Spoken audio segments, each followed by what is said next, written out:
So today's fun. We're starting a new series today, and we're getting back to the Old Testament. We've been in the New Testament all year, which is great. Like, Jesus is in that, and that's fun. But the Old Testament's really exciting, and we're getting back to it. And we're going to start a series today that's going to take us through the whole summer. And we're going to be going into the book of Daniel, which is one of the best Old Testament books by far. Daniel takes place during one of the largest events of Israel's history called the exile. Has anybody heard of the exile before? Not many of us, and that's okay because for whatever reason it doesn't get talked about a lot. The exile is one of the most important events in the Old Testament history, and we skip right over it.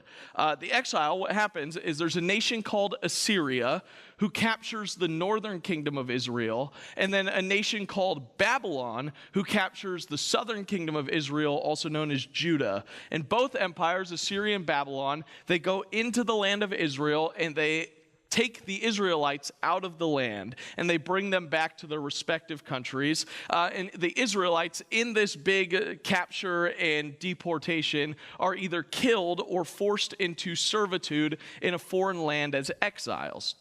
And the exile, this event, is super interesting because this is the first time in a very long time that Israel has had to worship God outside of the land of Israel. This is the first time since they were slaves in Egypt that they have had to try and worship God outside of Israel.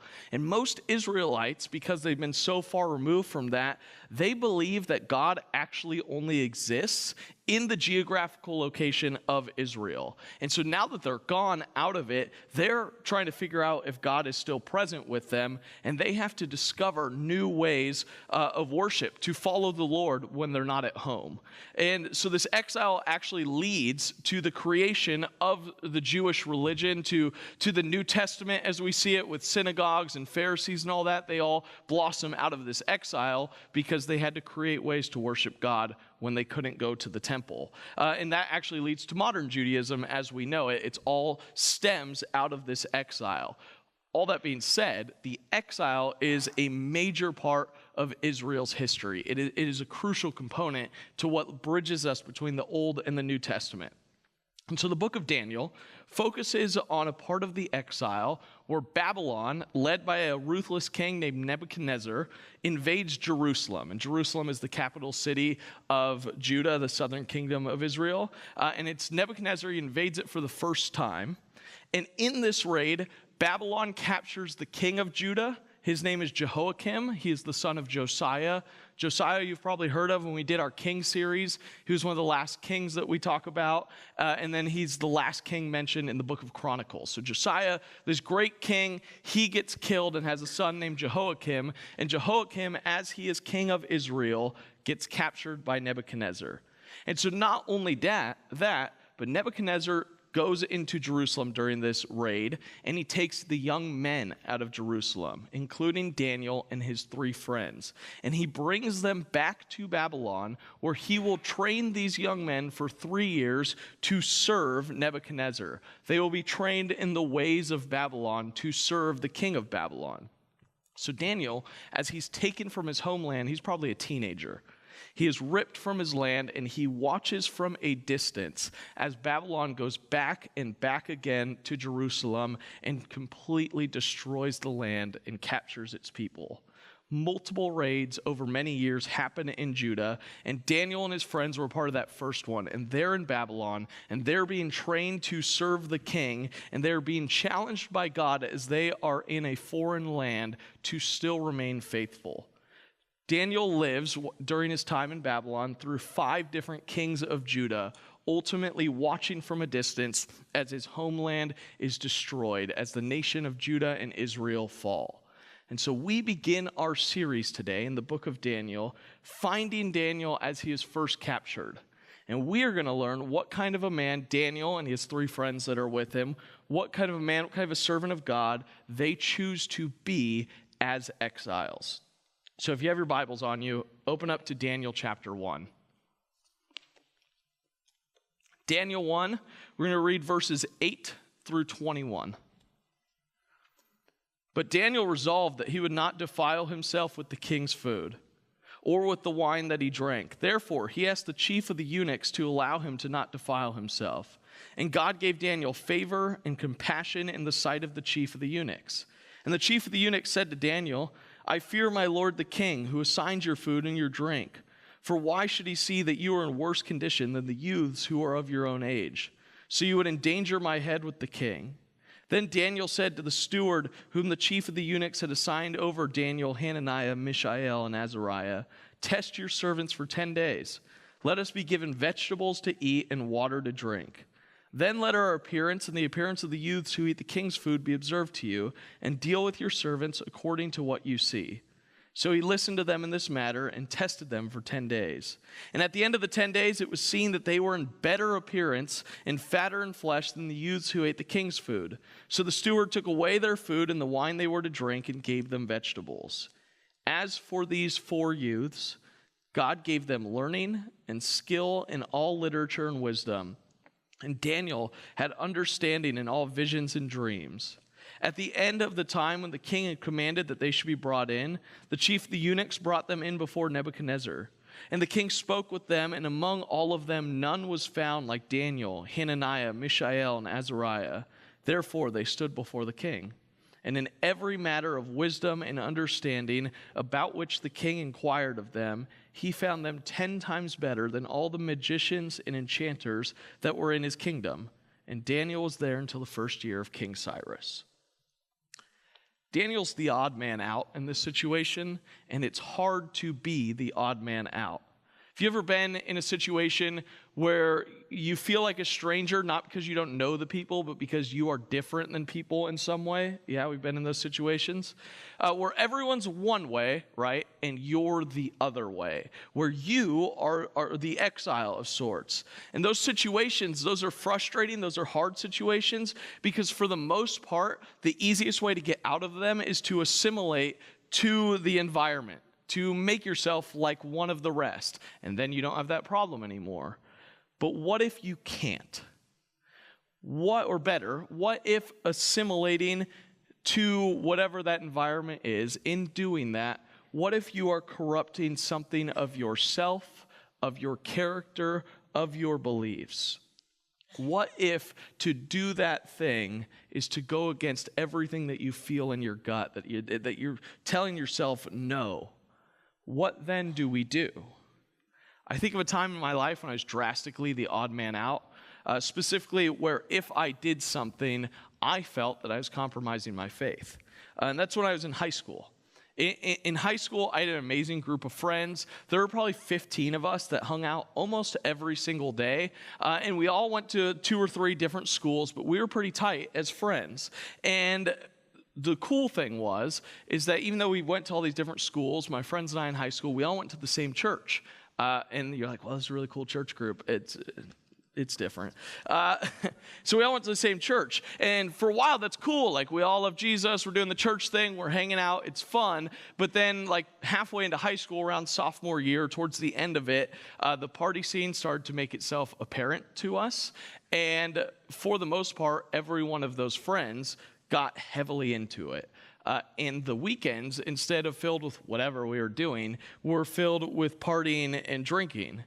And drinking was it was just a regular activity that they did on a given Friday night.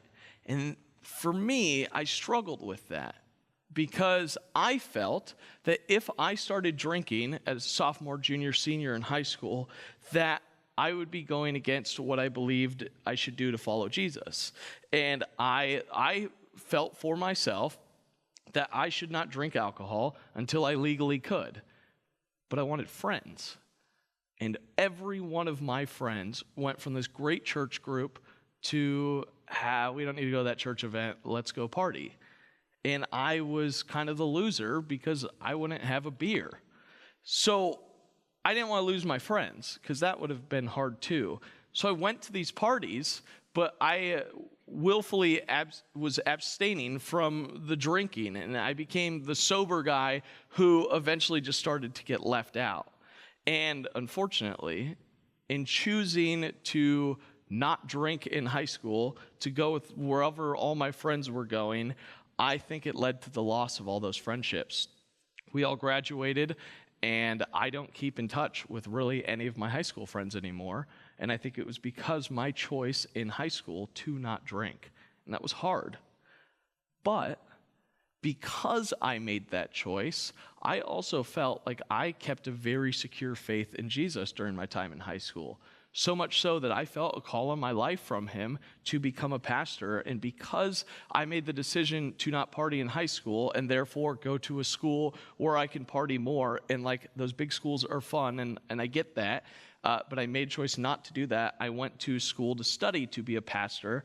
And I think because of those decisions I made in high school, God blessed me in college with some of the best friends that I could ever imagine. But being in that situation, nevertheless, was very hard. Daniel is a foreigner in a foreign land who is being forced to serve a foreign king who believes in foreign gods. The goal of the program that Daniel and his friends are in is that he assimilates to the ways of the Babylonian people, that he is no longer thought of as an Israelite, that Daniel believes in their gods and practices their rituals. And Daniel knows that. He knows that he is being captured so that that is the goal. But he also knows that if that goal is achieved in his life, he will be in direct disobedience to God. So Daniel has a different way of thinking.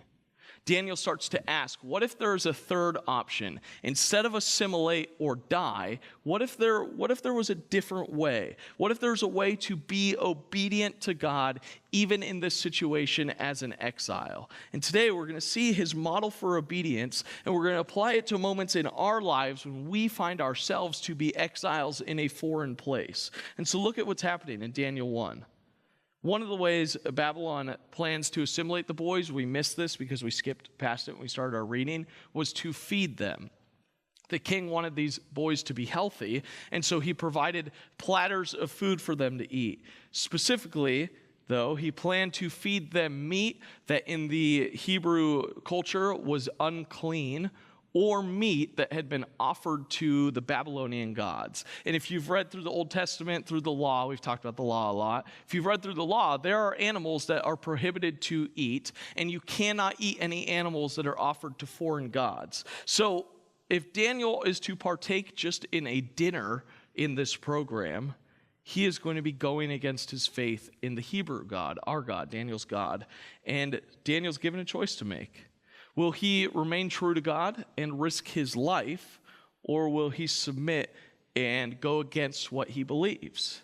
And the thing is Judah, his homeland, is 900 miles away.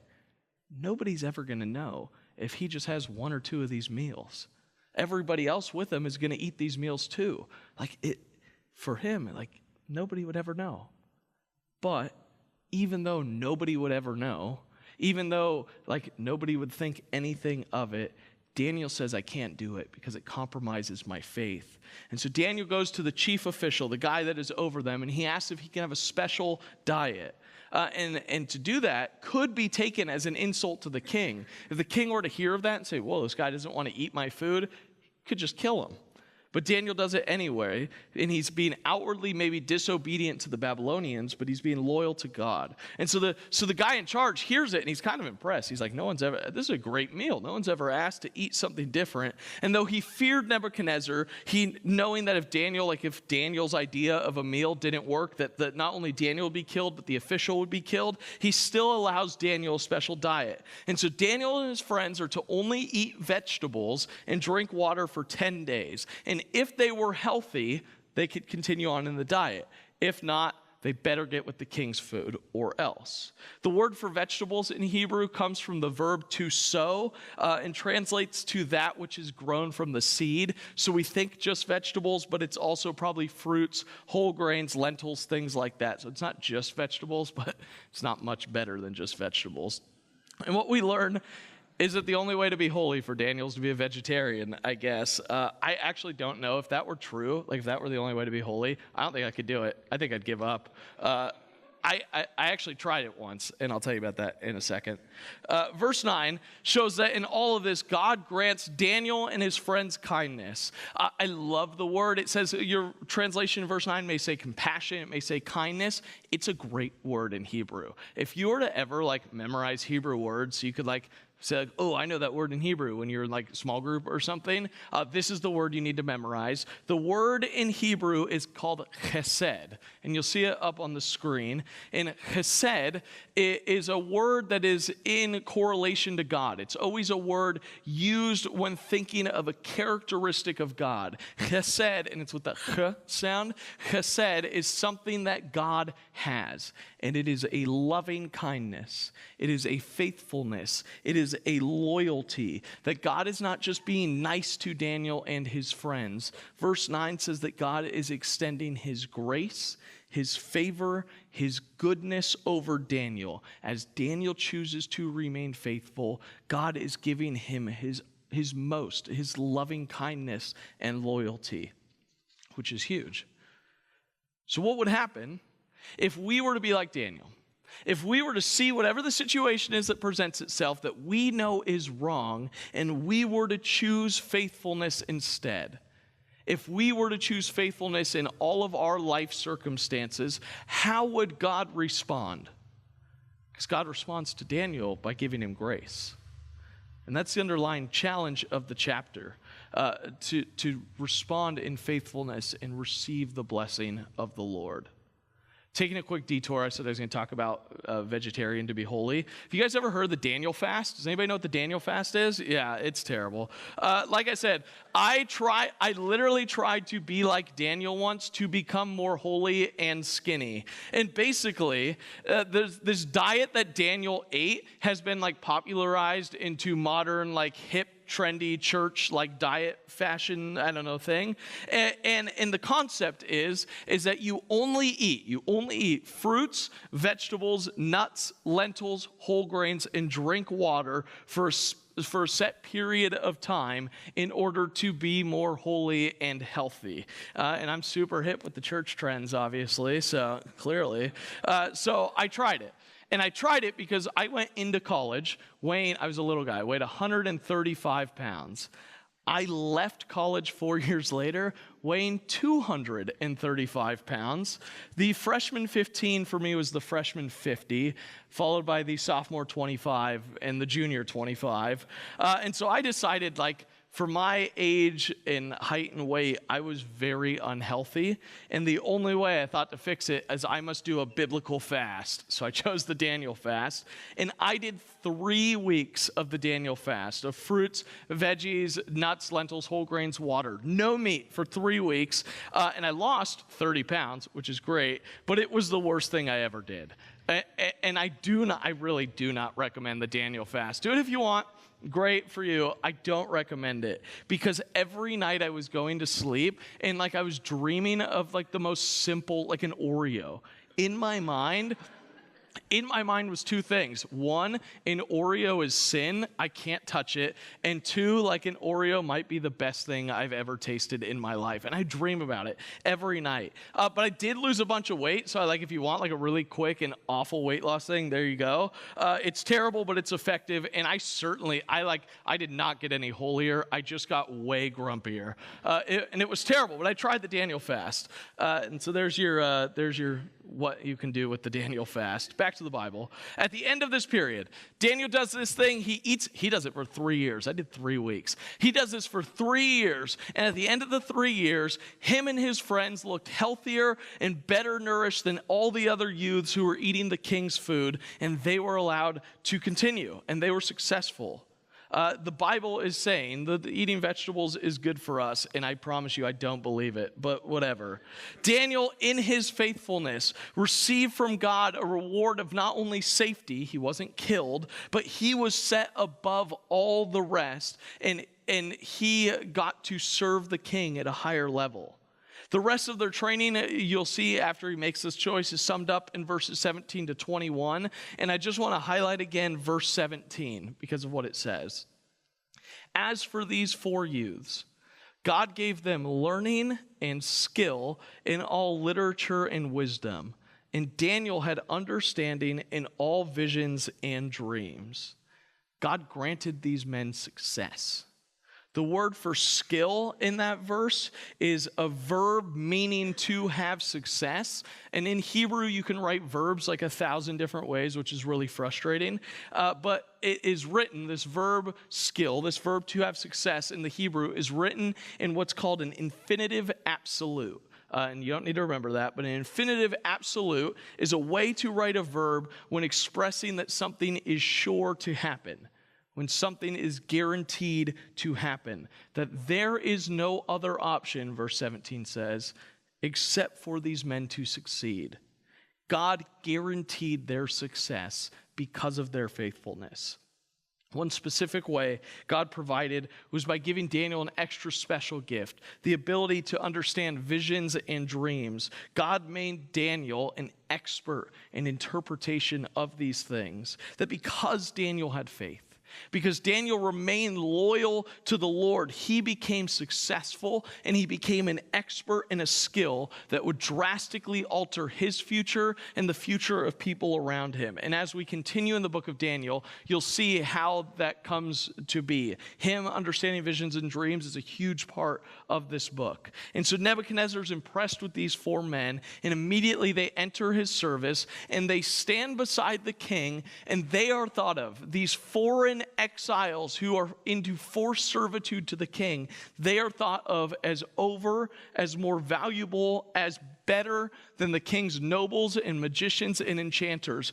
Nebuchadnezzar did not go to his own people first, he went to them first. And the story is wild because not only does Daniel have success, but him, a foreigner, finds favor. He is pretty much enslaved as a teenager, yet through his faithfulness, he is thought of as better than all the nobility of the kingdom.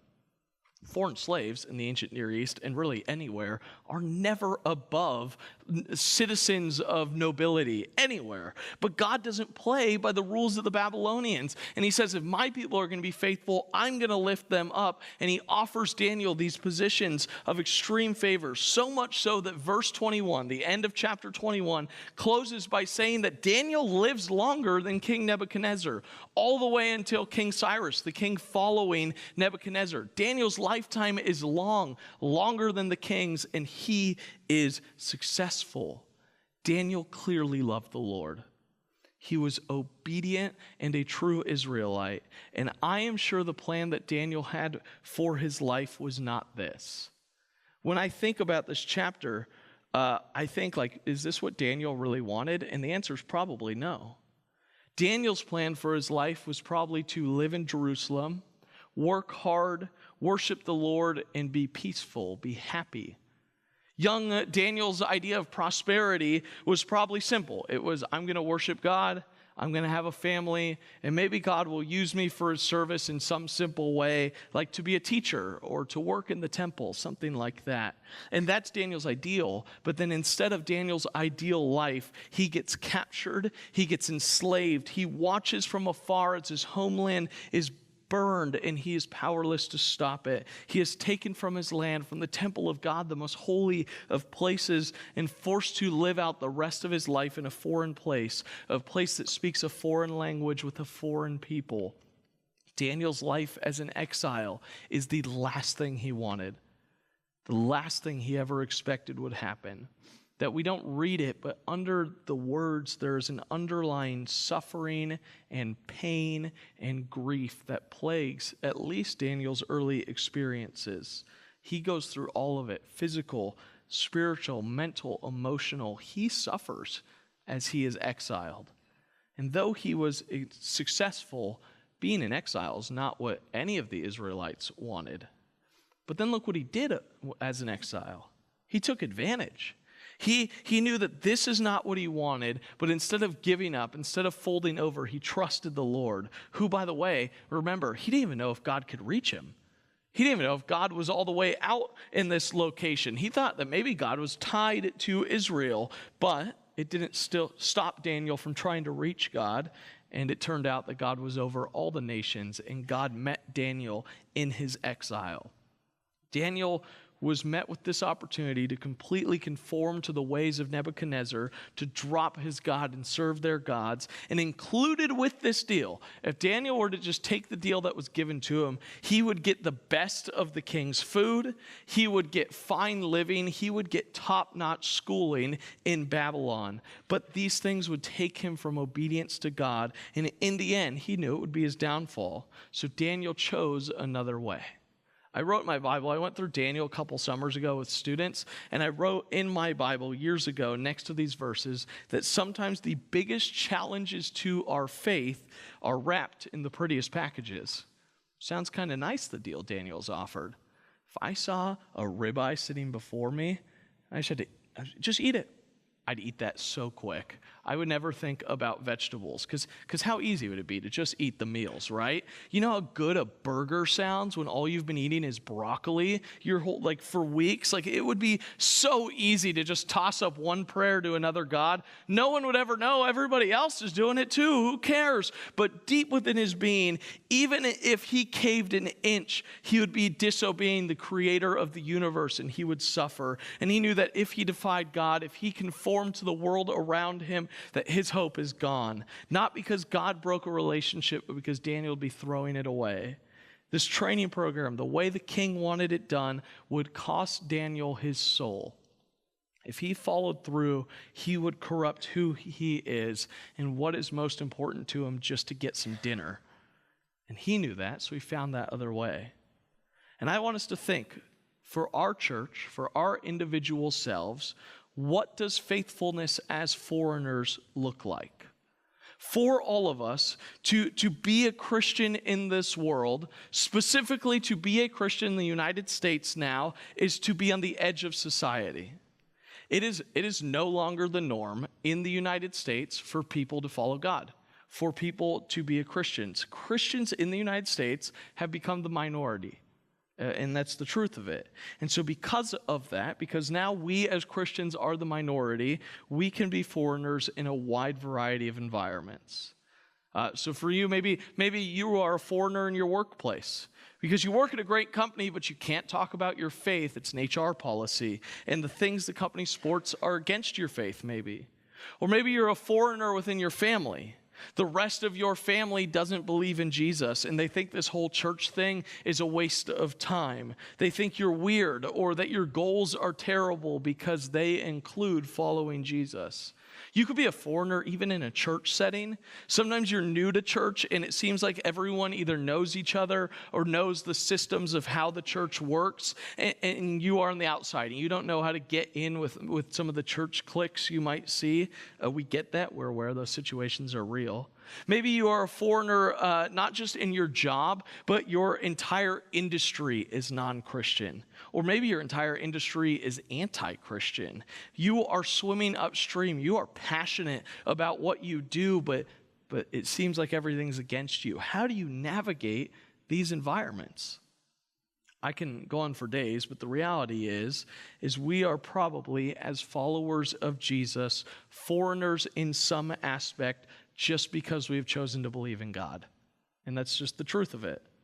And if we recognize that there are places in our lives where we are exiled amongst others in those places, what is our response supposed to be? How do we show faithfulness without getting fired? Without losing relationships, without losing loved ones, without switching churches every 3 months, without being the laughing stock of the entire office? How do we do that? Well, first, we have to be aware that we cannot control how people respond.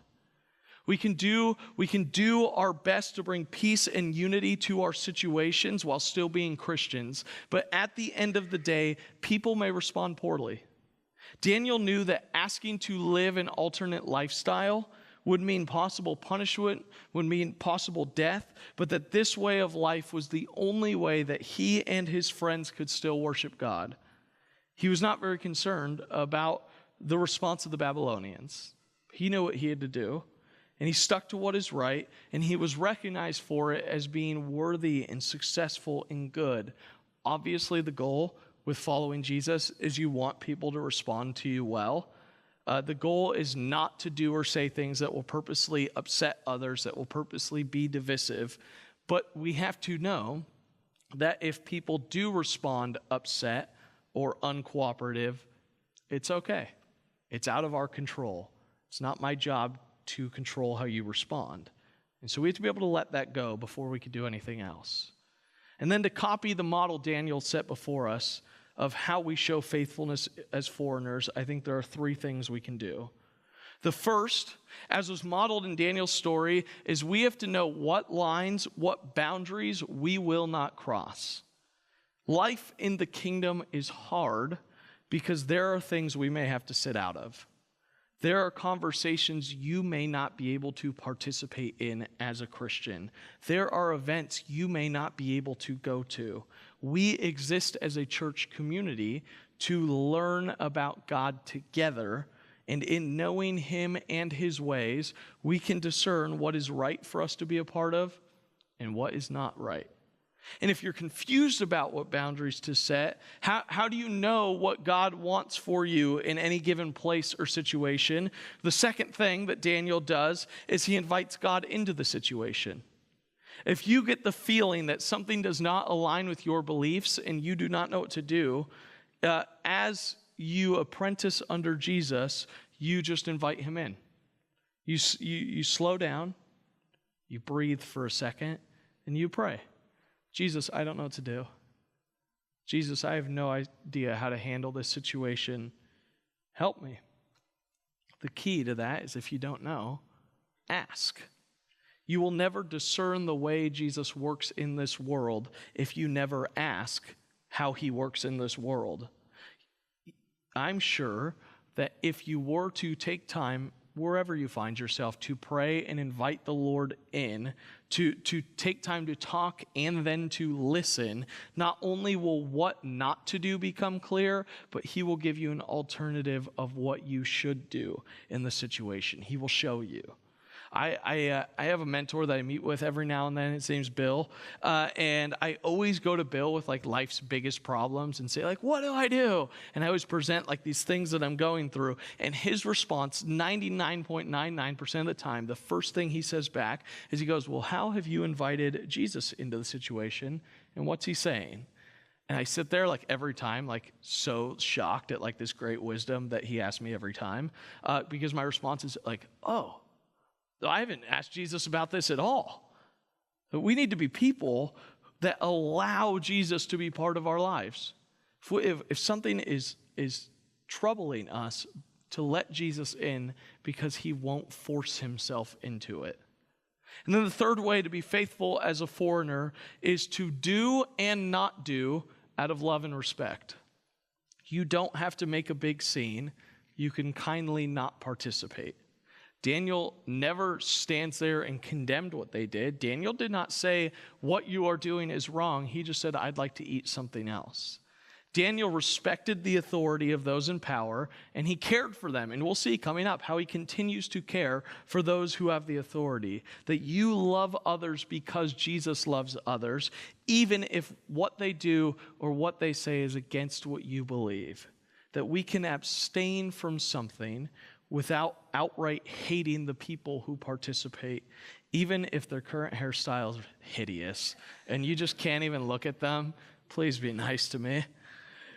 When I say it's necessary to be Christian in environments that are inherently unchristian, it might not mean a lot, honestly, coming from me. I recognize that. My family are all Christians, and my workplace is a church. So you're like, yeah, it's pretty easy for you.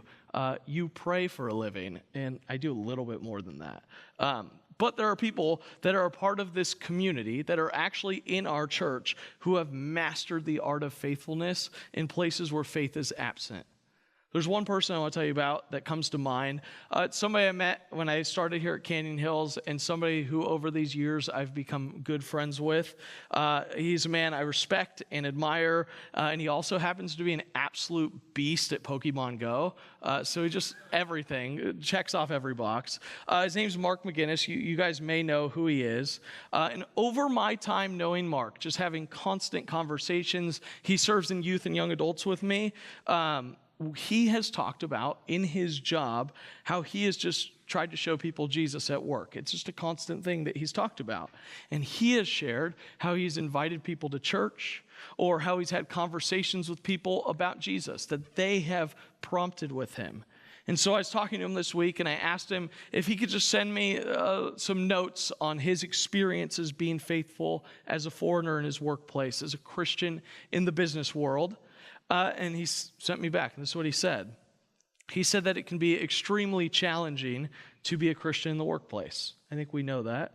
It's easy to convince ourselves that we need to hide our light. We need to avoid rejection and judgment and persecution, and that those things do exist in places of business, and those could lead to disruption and conflict. But he says that throughout his 30 years of working with his current employer and serving in an executive role, I tell the students he's in the CIA. I tell them all that he's a spy, and many believe it, and he is a spy. He has seen and he has experienced, says, nearly everything, relationally speaking. And there are three things Mark says that he tries to do as a disciple at work. The first is that he always tries to practice living God's word, his message in all of his actions, that he approaches every relationship at work with a compassionate heart, recognizing that it's okay to be vulnerable with people, because that usually leads to relational accessibility. The second thing is he always views the person in all of his conversational transactions, that they may be an employee of him. I think he has 500,000 employees. I don't know. But he says the first thing he sees in a person is a person who has challenges and trials and hardships, and he leans on God's discernment to allow him to see the relational opportunity between somebody as a person, not an employee. He tries to not take managerial approaches to his relationships, but a genuine desire for connection, like what we try to do here at church. And third, says Mark, and probably the most critical aspect of building accessible relationships with people is he's consistent. He says the minute you're not consistent in your actions, your words, your intentions, you lose the relationship, the trust, the opportunity to share. But in doing this, in just loving and respecting people and being as Jesus would be if he were him, Mark doesn't wave giant Jesus flags or send John 3:16 in every email. He just loves people as Jesus would. And by living this way, and Mark has shared over the years, and we were talking about this week, he has been fortunate enough to be asked about his faith numerous times, that has opened doors where he has led coworkers to Jesus. He has been asked to pray for the sick. He has prayed for the hospitalized, for dying loved ones of employees in a place of business. People are going to their boss and saying, hey, can you pray for my sick family member? He has had opportunity to mentor and counsel people, parents, teenagers, young adults, friends, employees, all of them who are struggling in very different ways, all within the workplace, because he has chosen as a disciple of Jesus to be faithful as a foreigner. It's nothing drastic. It's nothing crazy. It is just a decision that in the environment we are in, we are going to be faithful. That we would be surprised at how interested people become when they see how open you are about how you spend your time outside of work. I go to church. I serve here. I follow Jesus. You'd be surprised at what the response is.